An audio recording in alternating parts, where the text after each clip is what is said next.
नमस्कार विद्यार्थी मित्रांनो. चला तर आपण सुरू करूया विज्ञान एकचं ग्रॅव्हिटेशन म्हणजे गुरुत्वाकर्षण हे चॅप्टर.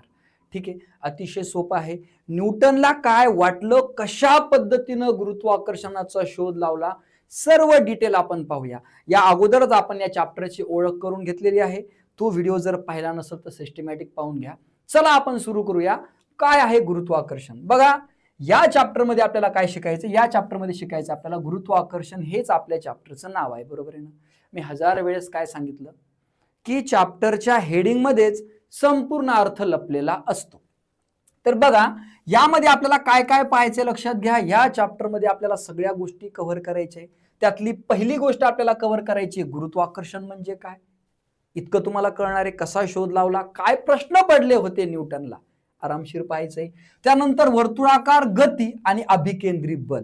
एखादी गोष्ट जर एखाद्या भोवती जर फिरत असेल, तिला सोडून जात नसेल, तर तिच्यावरती अभिकेंद्रित बल अप्लाय केलेलं आहे. काय आहे अभिकेंद्रित बल, आरामशीर पाहायचंय. त्यानंतर पाहायचंय आपल्याला केपलरचे नियम. केपलरने सुद्धा ग्रहाकडे पाहिलं, ग्रह कशा पद्धतीनं फिरतात यांचं निरीक्षणानं त्याने शोध लावला केपलरनं, ते सुद्धा आपल्याला पाहायचंय. त्यानंतर न्यूटनचा वैश्विक गुरुत्वाकर्षणाचा सिद्धांत. वैश्विक गुरुत्वाकर्षणाचा सिद्धांत म्हणजे न्यूटननं जे ऑब्झर्वेशन केलं त्याचं म्हणणं होतं हे फक्त पृथ्वीपुरतं नाहीये, हे फक्त सफरचंदापुरतं नाहीये, तर हे संपूर्ण विश्वातील कोणत्याही गोष्टीबद्दल आहे, ते आपल्याला पाहायचंय. त्यानंतर आपल्याला पाहायचंय पृथ्वीचं गुरुत्वीय त्वरण. ठीक आहे, जी ची व्हॅल्यू आपल्याला पाहिजे की गुरुत्व त्वरण कसं बदलत जातं, कुठे फोर्स जास्त असतो, कुठे फोर्स कमी असतो पृथ्वीच्या आजूबाजूला किंवा पृथ्वीच्या पृष्ठभागावर. त्यानंतर पाहायचं आपल्याला मुक्त पतन, याला फ्री फॉल सुद्धा म्हणतात. तर मुक्त पतन म्हणजे काय, एखादी गोष्ट फक्त गुरुत्वामुळे पडणं, फक्त ग्रॅव्हिटीमुळे पडणं, फक्त गुरुत्वाकर्षणामुळे पडणं, त्याला म्हणायचं फ्री फॉल. म्हणजे गुरुत्वाकर्षणाची शक्ती आहे ना, तर त्या शक्तीमुळे एखादी गोष्ट आकर्षित होणं, त्यामध्ये दुसरं काही नसतं, हे सुद्धा आपल्याला पाहायचंय. आणि त्यानंतर पाहायचं आपल्याला मुक्ती वेग, म्हणजे याला आपण एस्केप व्हेलॉसिटी म्हणतो सायन्सच्या भाषेमध्ये. बघा, इंग्लिशचे शब्द पण मी तुम्हाला सांगणार आहे, कारण सायन्स तुम्हाला नंतर इंग्लिशमध्ये शिकायचं आहे. मराठी मीडियमचा एकच प्रॉब्लेम आहे. कोणता प्रॉब्लेम आहे की त्यांना हे शब्द नंतर इंग्लिशमध्ये कन्वर्ट होतात. ठीक आहे, चला सुरू करायचंय आपल्याला. जास्त वेळ न घालवता संपूर्ण इतिहास आपण पाहूया. तर पहा, तर थोडं आपण आठवूया, थोडंसं पाठीमागे जाऊया. ठीक आहे, मला सांगा, एखाद्या वस्तूवर बल लावल्यास काय परिणाम होईल? एखादी वस्तू आहे, तिच्यावर आपण फोर्स अप्लाय केला, फोर्स लावला तर काय होईल, या प्रश्नाचं उत्तर आपल्याला द्यायचंय. ठीक आहे, त्यानंतर दुसरा प्रश्न आहे, तुम्हाला बलाचे कोणते कोणते प्रकार आहे, कोणत्या प्रकारे बल आपण अप्लाय करू शकतो, त्या बलाचे प्रकार आपल्याला पाहिजेत. या प्रश्नाचं उत्तर पण आपल्याला मिळवायचंय. हे ऑलरेडी आपण मागच्या स्टँडर्ड मध्ये शिकलेलो आहे, तरी काळजी करू नका, मी सांगतो तुम्हाला सर्व. हे तुमच्या पुस्तकातले प्रश्न आहे, शाळेतले शिक्षक विचारू शकतात, पटापट उत्तर सांगायचे. ठीक आहे, सरांनी जर प्रश्न विचारला, सांगा एखाद्या वस्तूवर जर बल लावलं तर काय होईल, हे पण सांगता आलं पाहिजे. त्यानंतर तुम्हाला बलाचे कोणते प्रकार माहिती, हा सुद्धा प्रश्न सर विचारू शकतात, बिनधास्त सांगायचं, ताण घ्यायचं काम नाही. त्यानंतर तुम्हाला सर प्रश्न विचारतील, गुरुत्वाकर्षण बलाविषयी तुम्हाला काय माहिती आहे, का आजच थोडी आलंय, आपण 10वी मध्ये आलेलो आहे. 10वी पर्यंत बऱ्याचशा वेळेस आपण गुरुत्वाकर्षण ऐकलेलं आहे, वाचलेलं आहे, शिक्षकांनी पण समजून सांगितलेलं आहे की नाही, खरं सांगा बरं.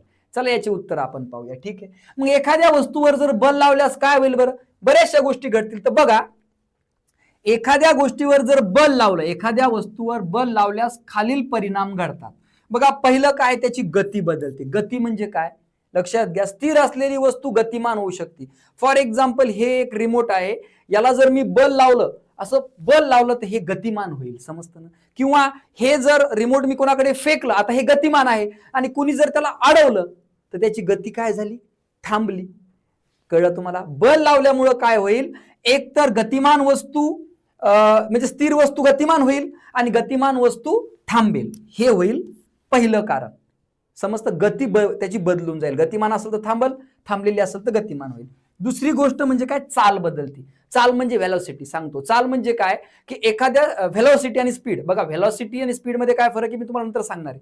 चालमध्ये आणि गतीमध्ये काय फरक आहे बघा. चालला एक दिशा असते. फॉर एक्झाम्पल, मी या दिशेने चाललोय आणि अचानक मला कोणीतरी लात मारली पाठीमागून, तर काय होईल, माझी चाल वाढली, आहे की नाही, म्हणजे स्पीड वाढली. बघा, स्पीड आणि व्हेलॉसिटी वेगळे. मी सांगतो तुम्हाला, चाल म्हणजे काय, एखादा फॅन, समजा काय होते, एखादा फॅन हळू हळू हळू हळू फिरायला लागला, बरोबर आहे ना? आता तो सध्या गतिमान आहे ना, तर कुणीतरी त्याला पटकन असं फिरवलं तर काय होईल, त्याची चाल वाढल. मग दुसरी गोष्ट काय होईल, चाल वाढल किंवा चाल कमी पण होऊ शकते. फॉर एक्झाम्पल एखादा फॅन जोरात फिरतोय आणि आपण त्याला असं अडवतोय हळूहळू हळू, म्हणजे आपण फोर्स लावतोय, बल लावतोय की नाही आपण, तर बलामुळे चाल बदलन, पहिले गती बदलन, नंतर चाल बदलन, दिशा पण बदलन. बरोबर आहे. तिकडून जर एखादं समजा अचानक काय आलं, अचानक एखादा चेंडू आला, आपल्या हातात बॅट आहे, आता मला सांगा आपण जर बाजूला झालो तर तो चेंडू सरळ निघून जाईल. बरोबर आहे. मग क्रिकेटर काय करतो, त्याच्यावर बल अप्लाय करतो. बघा, बल लावतोय, बॅट घेऊन काय करतोय, त्या बॉलला एक डायरेक्शन देतोय, बल लावतोय आणि त्या पद्धतीनं तो बॉल पुढे जातो. समजतं. त्या क्रिकेटरच्या हातामध्ये आहे की तो बॉल कुणीकडे न्यायचा. मग कुणीकडे नेण्यासाठी त्याला गपचूप बसून चालेल का, त्याला बल लावावं लागेल. मग बल लावल्यामुळे काय होते, बल लावल्यामुळे गती बदलती, बल लावल्यामुळे चाल बदलती, चाल म्हणजे त्याची स्पीड बदलती. लक्षात घ्या, गती थोडा हळूहळू असेल तर जोरात जाईल, बल लावलं तर, आणि जोरात असेल तर आपण जर त्याला अडवलं तर त्याची काय होईल, गती कमी होईल. एखादे समजा सायकलवर बसलेले, तुम्ही शहाणपणा करेल, बरोबर आहे की नाही, सायकलवर एखादा मुलगा सायकल चालवतोय आणि तुम्ही त्याला लोटताय तर काय होईल बरं, चाल वाढेल का कमी होईल, चाल वाढणार आहे. आणि एखादा मुलगा पुन्हा सायकल चालवून तुम्ही पाठीमागून त्याला ओढताय तर चाल काय होईल, कमी होईल. 100% ते बल लावल्याशिवाय होणार आहे का, नाही, बल लावल्याशिवाय होणार नाही. आणि नंतरची गोष्ट म्हणजे काय, आकार बदलतो. फॉर एक्झाम्पल एखाद्या वस्तू जर आपल्याला बनवायची, आपल्याकडे चिखलाचा गोळा आहे, बरोबर आहे ना, आपल्याकडे चिखलाचा गोळा आहे आणि त्याच्यापासून आपल्याला एक मूर्ती बनवायची छान, तर आपल्याला बल लावावं लागेल. समजतं ना. तर ह्या 4 गोष्टी अतिशय महत्वाच्या आहेत की ज्या बल लावल्यामुळे घडतात. तर पहिली काय, गती बदलती, चाल बदलती, दिशा बदलती आणि आकार बदलतो. समजलं की तुम्हाला प्रश्नाचं उत्तर. हे बल लावल्याशिवाय होणार आहे का, बल लावल्याशिवाय तुमचा अभ्यास बी होणार नाही. ऐक ना, थोडंसं बल लावा, टेन्शन घेऊ नका, मी आहे ना सोबत. थोडासा व्हिडिओ पुन्हा पुन्हा पाहायचा बाळांनो. चला, पहिला प्रश्न तुम्हाला कळला. चला, दुसरा प्रश्न आपल्याला पाहायचा आहे की तुम्हाला बलाचे कोणते कोणते प्रकार माहिती. 5वी 6वी 7वी पासून कार्यक्रम चालू आहे. फोर्स बल. सायन्स मधली सगळ्यात मोठी कॉन्सेप्ट आहे बल. बलाशिवाय काही होणार नाही. मेलेला माणूस उठून चालू शकत नाही, चालला तर तुम्ही त्याला भूत म्हणसाल, आहे ना.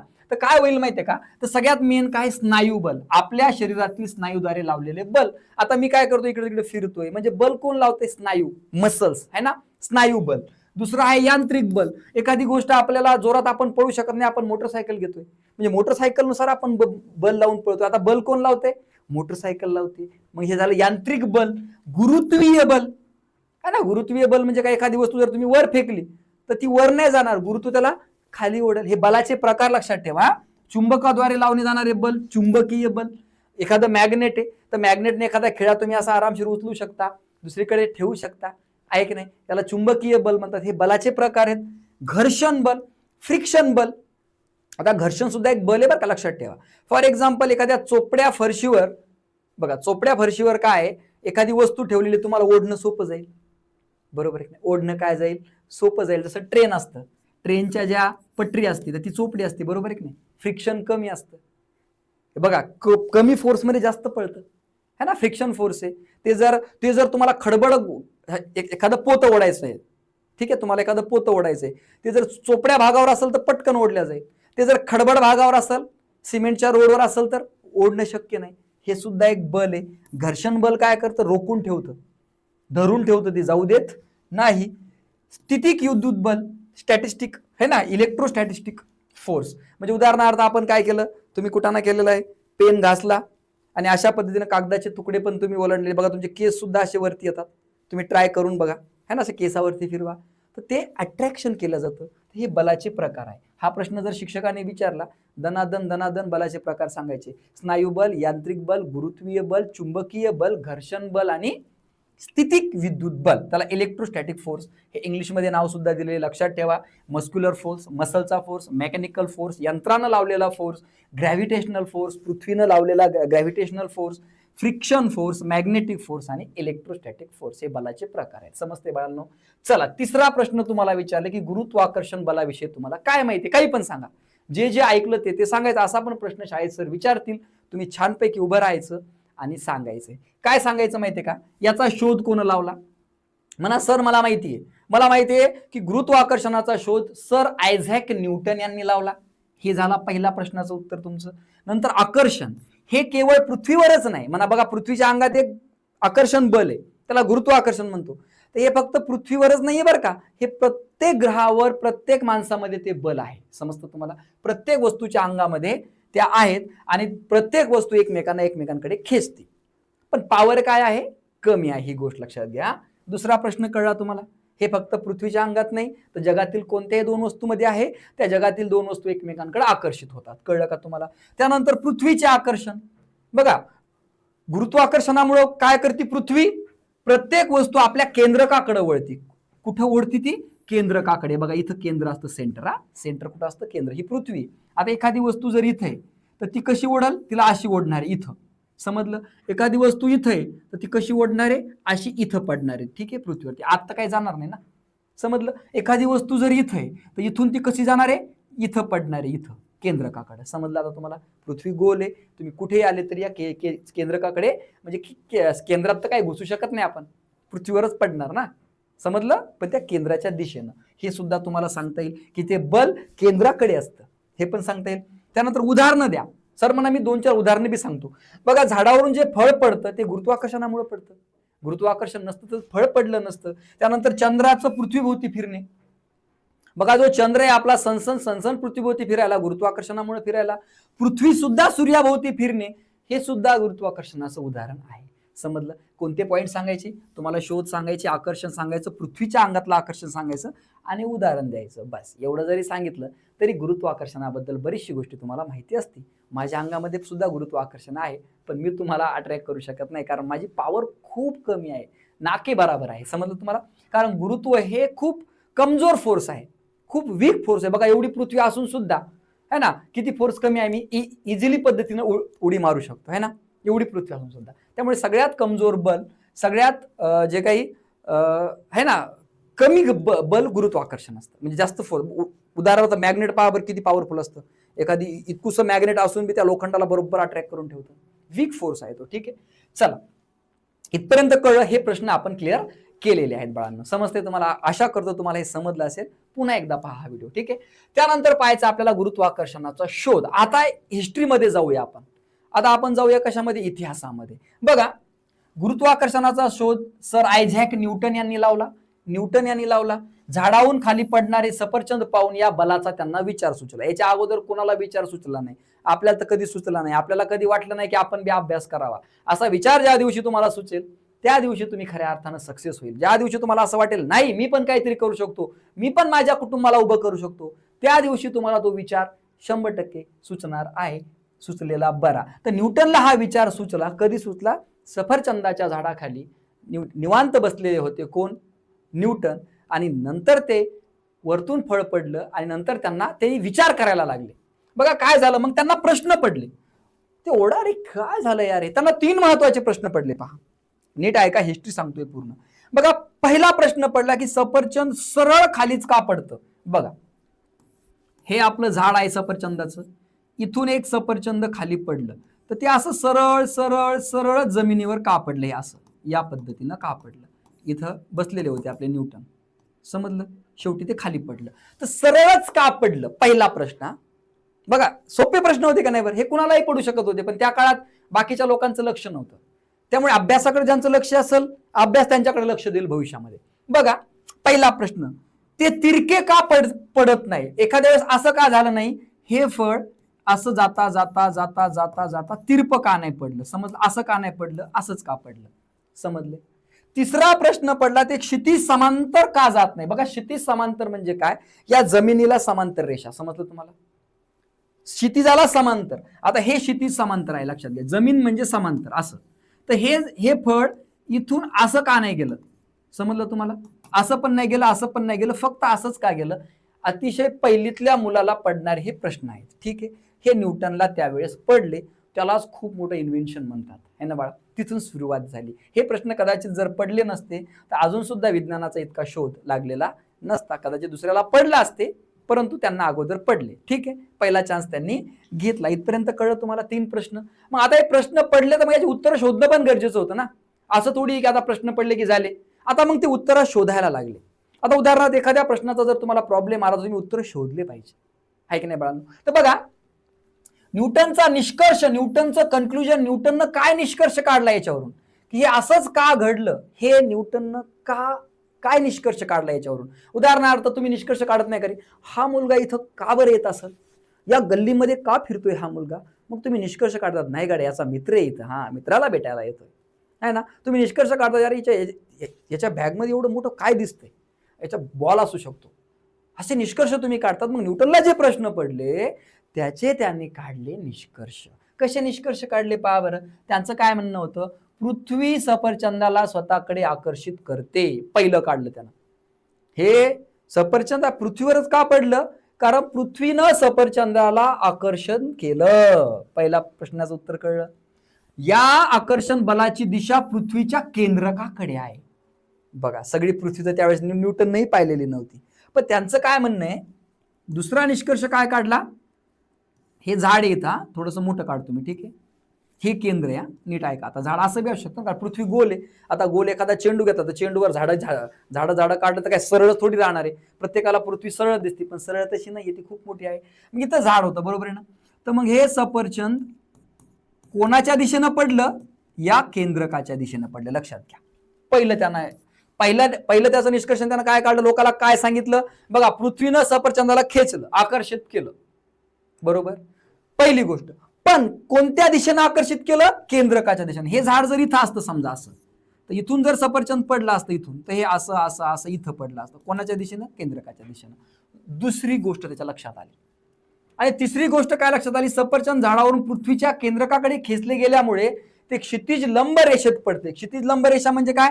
आता इथं जर एखादं झाड असेल तर ही झाली क्षितिज लंब रेषा, इथं लंब पडतं. हे इथं झाड असल्यामुळे ही झाली क्षितिज लंब रेषा, अशी. समजलं? क्षितिज लंब रेषा, हॉरिझॉन्टल लाईन पहिले समजून घ्या. तुम्हाला जर म्हणलं हॉरिझॉन्टल लाईन कोणची आहे, तर तुम्ही ज्या ठिकाणी उभे आहे तुम्हाला जे सरळ समोर दिसतं ती झाली हॉरिझॉन्टल लाईन. समजलं? मग हॉरिझॉन्टल लाईन जर ही असेल आता माझी, तर फळ बरोबर असं सरळ पडणार आहे. ठीक आहे. आता ही जमीन आहे आपली, बरोबर, हे तुमचं शेत आहे एवढं, बरोबर, हे रोड आहे. तर या रोडावर एखादं झाड आहे, तर हे रोड म्हणजेच काय, क्षितिज समांतर आहे. समजलं? आणि याला ते असं लंब पडणार आहे, तर 90 डिग्रीचा अँगल बनणार आहे. लंब म्हणजे 90 डिग्रीचा कोन. समजलं? क्षितिज समांतर रेषेला लंब पडतं. 3 निष्कर्ष त्यांनी दिले. पहिला निष्कर्ष दिला, पहिला काय निष्कर्ष दिला, की पृथ्वीनं सफरचंदाला आकर्षित केलं. तर फक्त आकर्षित केलं तर कसं बी आकर्षित केलं का, कुणीकडे बी पडलं का? नाही. तर आकर्षण करण्याची जी दिशा होती ती केंद्राकडे होती. केंद्रानं आकर्षित केलं. समजलं ना? केंद्र म्हणजे समजा इथं माणूस आहे एखादा, इथं एखादा चेंडू आहे आणि हे केंद्र आहे, तर हे असं इकडं नाही आकर्षित करणार, बरोबर आहे ना. हे रॉंग आहे. तर हे कुठं करणार आहे? असं इकडं, आणि इथं पडणार आहे आपलं जे काही फळ असेल, दगड असेल, कोणतीही वस्तू असू ज्याला मास आहे. समजलं? तर अशा पद्धतीनं 3 निष्कर्ष त्यांनी दिले.